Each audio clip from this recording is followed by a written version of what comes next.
ஆளுநர் தேவையில்லை தான். ஆனால் ஆளுநர் பதவி என்பது கான்ஸ்டியூஷன் போஸ்ட்டுங்க. அது அரசமைப்பு சட்டத்தால் உருவாக்கப்பட்ட ஒரு பதவி.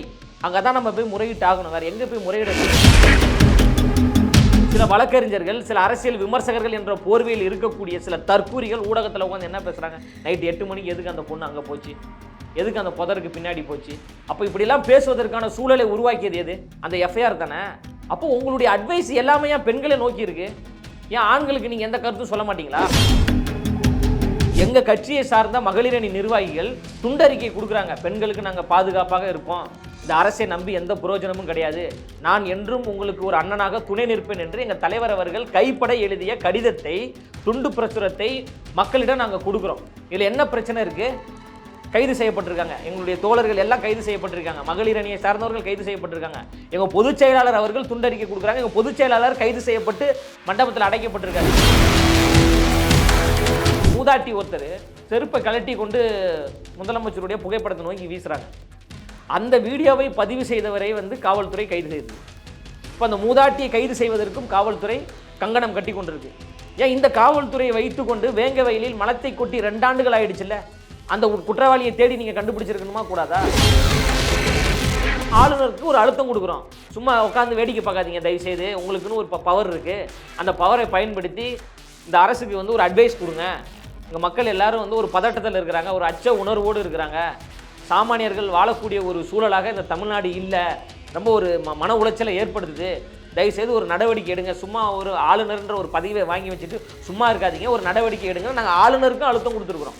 நீங்கள் அப்படி தான் அதை பார்க்கணும். ஏன் ஒரு கட்சியாக ஒரு ஆளுநரோட உறவு இருக்கக்கூடாதா? ஒரு கட்சியாக முதலமைச்சரோட உறவு இருக்கக்கூடாதா? ஒரு கட்சியாக தமிழ்நாட்டு மக்களோட உறவு இருக்கக்கூடாதா?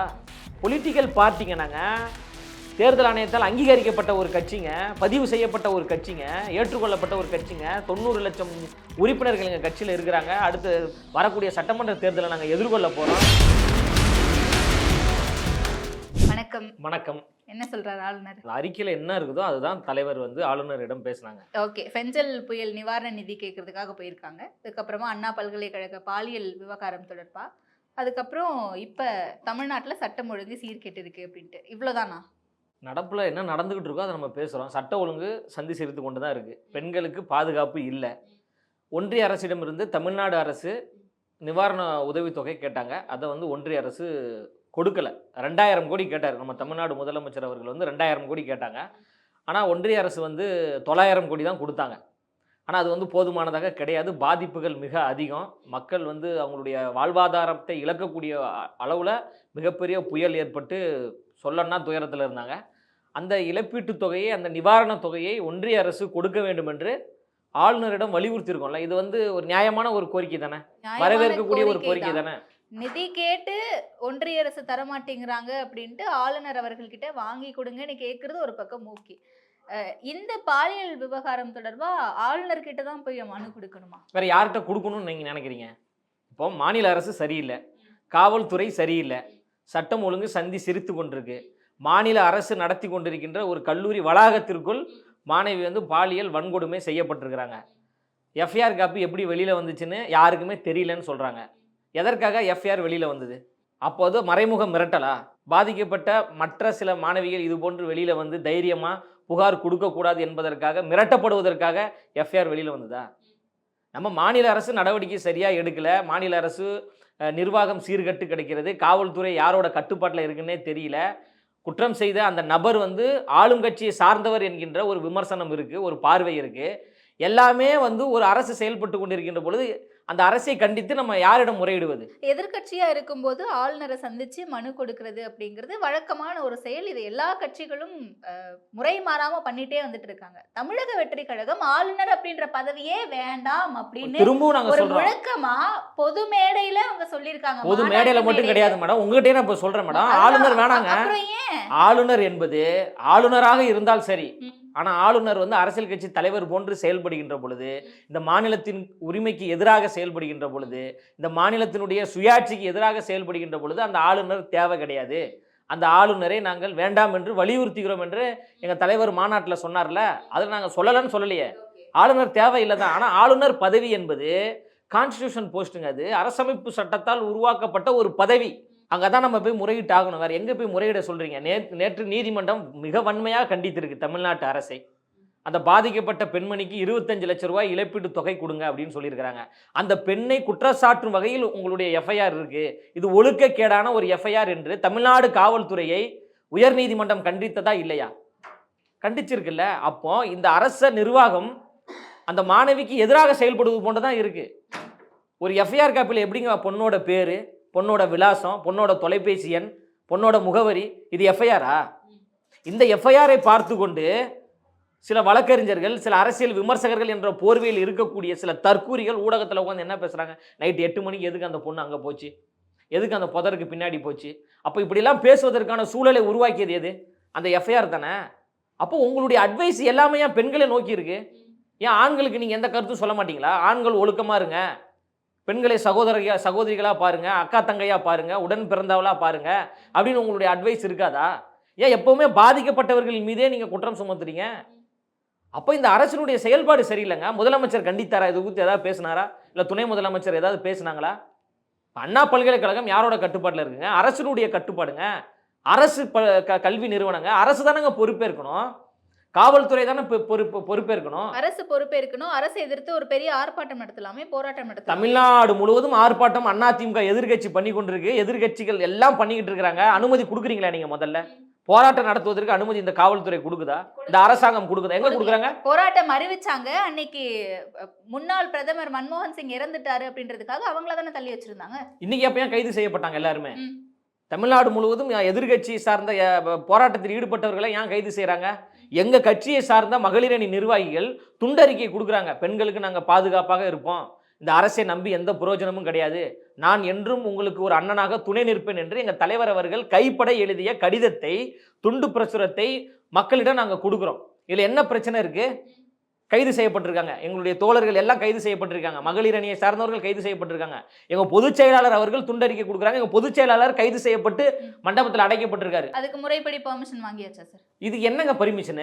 ஒரு நிமிஷம் கேளுங்க சார். நம்ம கூட்டமா ஒரு இடத்துக்கு போறோம், மக்கள்கிட்ட ஒரு விஷயத்தை கொடுக்குறோம் அப்படின்னா முறைப்படி பெர்மிஷன் வாங்கணும்ல. ஆளுங்கட்சி எல்லா இடத்துலயும் பர்மிஷன் வாங்குதா? ஆளுங்கட்சி அது ஒரு பேரணி மாதிரி தானே. பேரணிலாம் கிடையாதுங்க.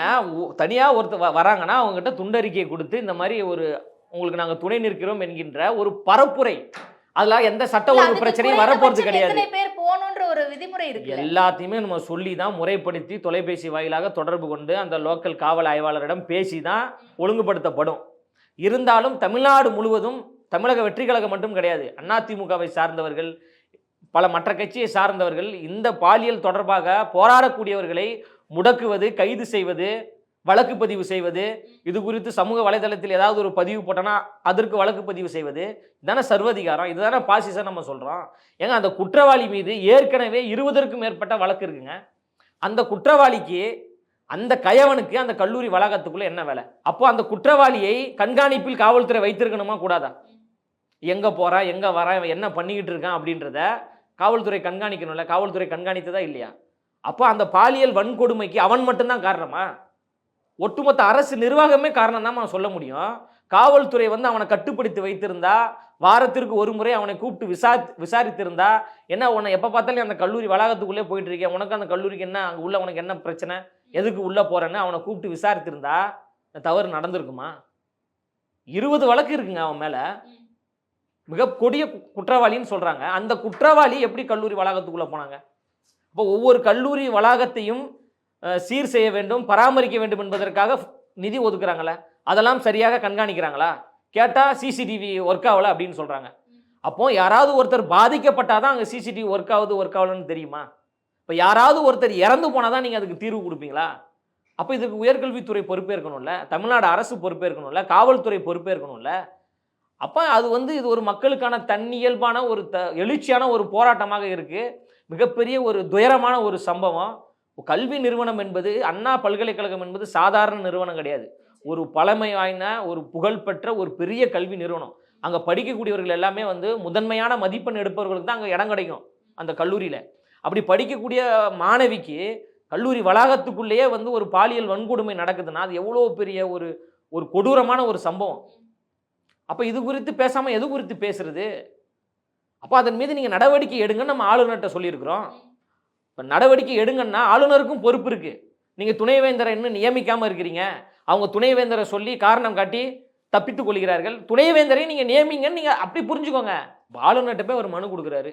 பெண்களுக்கு வந்து ஒரு பாலியல் ரீதியாக பல பிரச்சனைகள் இருக்குது, சட்ட ஒழுங்கு சரியில்லை அப்படின்னு நம்ம கேட்கின்ற பொழுது, இப்போ ஆளுங்கட்சியை சார்ந்தவர்கள் என்ன சொல்கிறாங்க?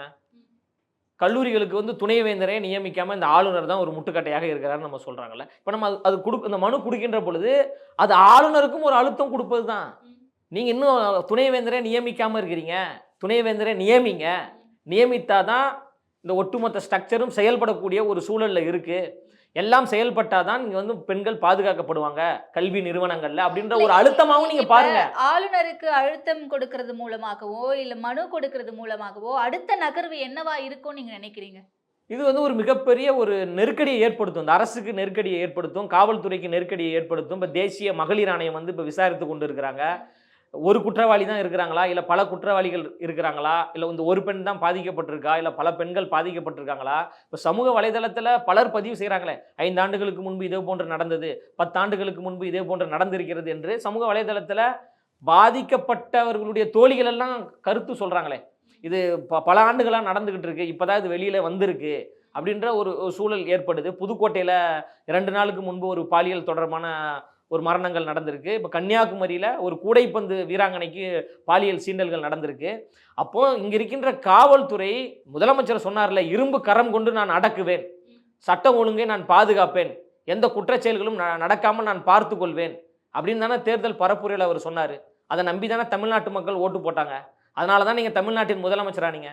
நீங்கள் ஆட்சி அமைத்து இந்த 4 ஆண்டுகளில் தொடர் பிரச்சனைகள் தான். பெண்களுக்கு பாதுகாப்பு இல்லை, மாணவர்களுக்கு பாதுகாப்பு இல்லை, இங்கே இருக்கின்ற தொழிலாளர்களுக்கு பாதுகாப்பு இல்லை, விவசாயிகளுக்கு பாதுகாப்பு இல்லை, சட்டம் ஒழுங்கு சந்தி சிரித்து கொண்டிருக்கு. ஒரு தேசிய கட்சியினுடைய ஒரு மாநில தலைவரை வீட்டு முன்னாடியே வெட்டி போட்டு கொலை செய்கிறாங்க. அப்போ காவல்துறை யாரோட கட்டுப்பாட்டில் இருக்குது? அப்போ உங்களுக்கு நிர்வாகம் செய்ய துப்பு இல்லையா? உங்கள் நிர்வாக இன்மை சரியில்லை. மக்கள் நாள்தோறும் சொல்கிறாங்களா? ஒரு மூதாட்டி ஒருத்தர் செருப்பை கழட்டி கொண்டு முதலமைச்சருடைய புகைப்படத்தை நோக்கி வீசுகிறாங்க. அந்த வீடியோவை பதிவு செய்தவரை வந்து காவல்துறை கைது செய்தது. இப்போ அந்த மூதாட்டியை கைது செய்வதற்கும் காவல்துறை கங்கணம் கட்டி கொண்டிருக்கு. ஏன் இந்த காவல்துறையை வைத்து கொண்டு வேங்க வயலில் மலத்தை கொட்டி 2 ஆண்டுகள் ஆயிடுச்சுல்ல, அந்த குற்றவாளியை தேடி நீங்கள் கண்டுபிடிச்சிருக்கணுமா கூடாதா? அப்போ நீங்கள் பொய்யான வாக்குறுதிகளை கொடுக்கின்ற பொழுது மக்கள் தன்னியல்பாக உங்களுக்கு எதிராக போராடுறாங்க. நீங்கள் தானே சொல்கிறீங்க, ஆட்சி அமைத்தவுடன் நாங்கள் வந்து படிப்படியாக பூரண மதுக்கடைகளை இழுத்து மூடுவோம், எல்லா பெண்களுக்கும் நாங்கள் 1000 ரூபாய் கொடுப்போம் அப்படின்னு நீங்கள் தானே சொன்னீங்க. அந்த ஒரு கோவத்தில் அந்த மூதாட்டி அது போன்று செயல்படுது. புரியுது. இல்லை, இப்போ நீங்கள் சொல்கிற விஷயம் எல்லாமே புரியுது. ஆனால் உங்களுடைய எதிர்ப்பு அப்படிங்கிறது மாநில அரசை நோக்கியும் இங்கே இருக்குது, மத்திய அரசினுடைய அஜெண்டா அவங்களுடைய கோர் அஜெண்டாவை நோக்கியும் இருக்குது. அதுதான் நீங்கள் மாநாட்டிலேயே சொன்னீங்க. ஆனால் இந்த பக்கம் மாநில அரசுக்கான எதிர்ப்பு இங்கே இருந்துகிட்டே இருக்கும் அப்படின்னும் போது, கொள்கை ரீதியாகவே நீங்கள் அவங்களை எதிர்க்கிறீங்க அப்படின்னும் போது, மாநில அரசு எதிர்ப்பு அப்படின்னா மாநில அரசு நாங்கள் மட்டும் எதிர்க்கலைங்க, ஒட்டுமொத்த தமிழ்நாடுமே எதிர்த்து கொண்டு இருக்குங்க. இந்த பாலியல் வன்கொடுமை என்பது சாதாரண விஷயம் நினைக்கிறீங்களா? ஒரு பெண் பிள்ளைகள் படித்து மேலே வர்றதே பெரிய விஷயங்க. பெண் விடுதலை இல்லை என்றால் மண் விடுதலை சாத்தியம் இல்லை என்று சொன்னவர் தந்தை பெரியார் அவர்கள். பெண்களின் முன்னேற்றம் தான் நாட்டின் முன்னேற்றம் என்று சொன்னவர் ஐயா அம்பேத்கர் அவர்கள். அவர்களை கொள்கை வழி தலைவர்களாக உள்வாங்கி கொண்டு நாங்கள் வரக்கூடியவர்கள். பெண்களுக்கு வந்து ஒரு சுதந்திரம் கிடைக்கணும், பெண்களுக்கு வந்து ஒரு பாதுகாப்பு கிடைக்கணும் நம்ம நினைக்கிறோம். இந்த அரசு வந்து பெண்களுக்கு ஒரு பாதுகாப்பான ஒரு அரசா இருக்கா? இல்ல, அந்த வெயிட்டேஜ் நம்ம பார்க்கணும்ல. இப்ப ஆளுநரா இல்ல இங்க இருக்கக்கூடிய மாநில அரசான்னு பார்க்கும்போது, மாநில அரசு மக்களால தேர்ந்தெடுக்கப்படுறாங்க, அப்ப அவங்களுக்கு தானே வெயிட்டேஜ் அதிகமா இருக்கு. மாநில அரசு சரியில்லைன்னு தானே சொல்றோம். மாநில அரசு சரியில்லைங்க, சட்ட ஒழுங்கு சரியில்லைன்னு தானே நம்ம சொல்றோம். நாள்தோறும் பிரச்சனைகள் நடக்குது, கொலை நடக்குது, கொள்ளை நடக்குது, பாலியல் வன்கொடுமைகள் நடக்குது, கள்ளச்சாராய புழக்கங்கள் நடக்கிறது. நான் கேக்குறேன், ஆளுநர் அந்த அளவுக்கு அழுத்தம் கொடுக்கிறது. ஆளுநர் மட்டும் கிடையாதுங்க, நீதிமன்றமே அழுத்தம் கொடுத்து கொண்டுதாங்க இருக்குது. உயர் நீதிமன்றமே அண்ணா நகர்ல ஒரு 10 வயது சிறுமி பாலியல் வன்கொடுமை செய்யப்பட்டாங்க. இப்ப எப்படி அவங்க மீது நடவடிக்கை எடுக்கப்பட்டது? அந்த குற்றவாளிகள் மீது தமிழ்நாடு அரசு வந்து நடவடிக்கை கிடையாது. நீதிமன்றம் தானாக முன்வந்து தலையிட்டு இதை சிபிஐக்கு மாற்றியதால் தமிழ்நாடு அரசு அவசரமாக வருது. இது சிபிஐக்கு மாற்றாதீங்க, நாங்களே இதை வந்து நாங்கள் விசாரிக்கிறோம் அப்படின்னு வராங்க. அப்போ எல்லாத்துலேயுமே ஒரு அலட்சிய போக்கோடு இருக்கிறாங்க. நிர்வாகம் செய்வதற்கு ஒரு தகுதியற்ற தன்மையில் இந்த அரசாங்கம் இருக்குது. இந்த அரசாங்கத்தின் மீது நம்பிக்கை இல்லாதனால தான் வேறு வழி இல்லாமல் நம்ம ஆளுநரிடம் போய் முறையிடுறோம். நீங்கள் ஆளுநராக இருக்கிறீங்க, ஆளுநர் என்பது மத்திய அரசுக்கும் மாநில அரசுக்கும் இடையே ஒரு உறவு பாலமாக இருக்கக்கூடியவர் தான் ஆளுநர். நீங்கள் அப்படி இருக்கிறீங்க, மாநிலத்தில் சட்டம் ஒழுங்கு சரியில்லை, பெண்களுக்கு பாதுகாப்பு இல்லை, கள்ளச்சாராயம் புழக்கம் ஏற்பட்டு கொண்டிருக்கு, நாள்தோறும் பல குற்ற செயல்கள் நடந்து கொண்டே இருக்கு. இதுக்கு வந்து நடவடிக்கை எடுங்க. நீங்க ஒரு அழுத்தம் கொடுங்க. ஒன்றிய அரசிடம் சொல்லியோ, இல்ல குடியரசுத் தலைவரிடம் சொல்லியோ, இல்ல நீதிபதிகளிடம் சொல்லியோ, இல்ல உங்களுக்கான அதிகாரத்தை பயன்படுத்தி கொண்டோ இந்த அரசுக்கு ஒரு ஆலோசனை கொடுங்க, ஒரு அழுத்தம் கொடுங்க, ஒரு அட்வைஸ் கொடுங்க அப்படின்னு நம்ம சொல்லியிருக்கிறோம். அப்பயாவது இந்த அரசு திருந்துமா அப்படின்ற ஒரு நல்லெண்ணத்தின் அடிப்படையில் தான் நம்ம சொல்றோம். அதுக்காக வந்து நாங்கள் திமுக வந்து குறை சொல்லிக்கிட்டே இருக்கணுன்றது எங்கள் ஆசை கிடையாது. அது குறை சொல்லக்கூடிய இடத்துல அது இருக்குல்ல. வந்து அது யார் அந்த சார் அப்படின்னு ஒரு கேள்வி நம்ம எல்லாருமே கேட்குறோம். கமிஷனர் என்ன சொல்றாரு? இவர் ஒருத்தர் தான் குற்றவாளின்ட்டார். நீதிபதி கண்டித்தாரா இல்லையா? விசாரணை நடந்து கொண்டே இருக்கின்ற பொழுது இவர் ஒருத்தர் தான் குற்றவாளி என்று எப்படி வந்து கமிஷனர் சொல்லலாம் அப்படின்னு நீதிபதிகள் கேட்டாங்களா இல்லையா? அப்போ இந்த வழக்கை வந்து நீங்க அவசர அவசரமாக முடிப்பதற்கு ஏதாவது சூழ்ச்சி வேலையில ஈடுபடுறீங்களா அப்படின்ற கேள்வி தமிழ்நாடு முழுவதும் எல்லாருக்கும் ஏற்படுது இல்ல. அப்போ அதை வெளிச்சத்துக்கு கொண்டு வர வேண்டிய கடமை எங்களுக்கு இருக்கு. அப்போ யாரை சந்தித்தால் இது வந்து ஒரு பெரிய செய்தியாக மாறும் அப்படின்னு தான் நம்ம பார்க்கணுமே தவிர, இந்த நடவடிக்கை, இந்த மனு கொடுக்கிற செயல்பாடு என்பது மக்களுக்கான ஒரு செயல்பாடு. இந்த பிரச்சனையை வந்து வெளி உலகத்துக்கு கொண்டு வரணும்னு நாங்கள் நினைக்கிறோம். காலையில எங்க தலைவர் இல்ல சார், வெளி உலகத்துக்கு வரணும், கொண்டு வரணும்னு நினைக்கிறது சரி. இப்ப நான் என்னுடைய கேள்வி என்னன்னா, அந்த வெயிட்டேஜ்னு ஒண்ணு இருக்குல்ல சார், மக்கள் தேர்ந்தெடுக்கப்பட்ட மாநில அரசுக்கு இருக்கக்கூடிய அந்த பவர் அப்படிங்கிறது ஆளுநருக்கு இருக்கான்னு நான் கேட்கிறேன். ஏங்க ஆளுநர் தானே உங்களுக்கு பதவி பிரமாணம் பண்ணி வைக்கிறாரு. அப்போ சொல்ல வேண்டியதானே ஸ்டாலின் அவர்கள் நான் மக்களால் நான் மக்களால் தேர்ந்தெடுக்கப்பட்டவருங்க. ஆளுநர் வந்து எனக்கு பதவி பிரமாணம் பண்ணி வைக்க வேணாம், நான் அப்படி ஒரு பதவியே எனக்கு வேணாங்க அப்படின்னு சொல்ல முடியுமா? இந்தியாவினுடைய அரசு அதை தான் நாங்கள் சொல்றோம். அதை தான் எங்க கொள்கையில் எங்க தலைவர் என்ன சொல்றாருன்னா உறுதிமொழியில இந்தியாவினுடைய அரசமைப்பு சட்டத்திற்கு உட்பட்டு நாம் எல்லோரும் செயல்படணும்னு நம்ம சொல்றோம். அப்போ இந்தியாவினுடைய அரசமைப்பு சட்டத்திற்கு உட்பட்டு தான் கொடுக்கப்பட்ட ஒரு பதவியாக ஆளுநர் இருக்கு. அப்ப ஆளுநர் வேண்டாம்னு சொல்லும்போது அந்த அரசியலமைப்பு சட்டத்திற்கு உட்பட்டு அது வர ஆளுநர் வந்து எங்க சுயமரியாதையின் மீது கை வைக்கின்ற பொழுது எங்களுக்கு அந்த ஆளுநர் வேணாம்னு நாங்கள் சொல்றோம், அழுத்தம் கொடுக்குறோம். நாங்க வந்து அதிகாரத்துல கிடையாது, நாங்க வந்து ஒரு அரசியல் கட்சியா பரிணாமாகி வரோம். இப்பதான் மக்களை நோக்கி நம்ம வருகின்ற பொழுது சொல்லக்கூடிய இடத்து திமுக அதான் காலங்காலமா சொல்றாங்க ஆளுநரே வேண்டாம்னு சொல்றாங்க. ஆனா ஆளுநரோட உட்காந்து டீ குடிச்சிட்டு பப்ஸ் சாப்பிட்றாங்களா இல்லையா? இங்க ஒரு ஸ்ட்ரக்சர் இருக்குங்க, அதை வந்து அவ்வளோ சீக்கிரம் உடைக்க முடியாது. ஆனால் அதை பயன்படுத்தணும் நம்ம. அப்போ ஆளுநருக்கு ஒரு அழுத்தம் கொடுக்குறோம். சும்மா உட்காந்து வேடிக்கை பார்க்காதீங்க தயவுசெய்து, உங்களுக்குன்னு ஒரு பவர் இருக்குது, அந்த பவரை பயன்படுத்தி இந்த அரசுக்கு வந்து ஒரு அட்வைஸ் கொடுங்க. இங்கே மக்கள் எல்லாரும் வந்து ஒரு பதட்டத்தில் இருக்கிறாங்க, ஒரு அச்ச உணர்வோடு இருக்கிறாங்க, சாமானியர்கள் வாழக்கூடிய ஒரு சூழலாக இந்த தமிழ்நாடு இல்லை, ரொம்ப ஒரு மன உளைச்சலை ஏற்படுத்துது, தயவுசெய்து ஒரு நடவடிக்கை எடுங்க. சும்மா ஒரு ஆளுநர்ன்ற ஒரு பதவியை வாங்கி வச்சுட்டு சும்மா இருக்காதீங்க, ஒரு நடவடிக்கை எடுங்க. நாங்கள் ஆளுநருக்கும் அழுத்தம் கொடுத்துருக்குறோம். நீங்கள் அப்படி தான் அதை பார்க்கணும். நீங்கள் சொல்கிறீங்களா ஆளுநரை போய் பார்த்ததுனால வந்து எங்களை பிஜேபி பி டீம் அப்படின்னு சொல்கிறான்னு சொல்கிறீங்களா? திமுக கட்சியை சார்ந்தவர்கள் தமிழ்நாடு முதலமைச்சர், துணை முதலமைச்சர்லாம் 10 முறைக்கு மேலே ஆளுநரை பார்த்துட்டாங்களே.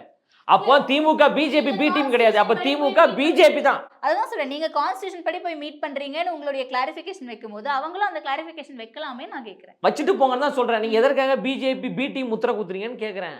உங்கள் முதுக முதல்ல பாருங்க, உங்கள் முதுகுலேயே 1000 அழுக்கு இருக்கே, 1000 அழுக்க வச்சுட்டு எங்க முதுக பாருங்கன்னு எங்களை ஏன் கை காமிக்கிறீங்கன்றேன்.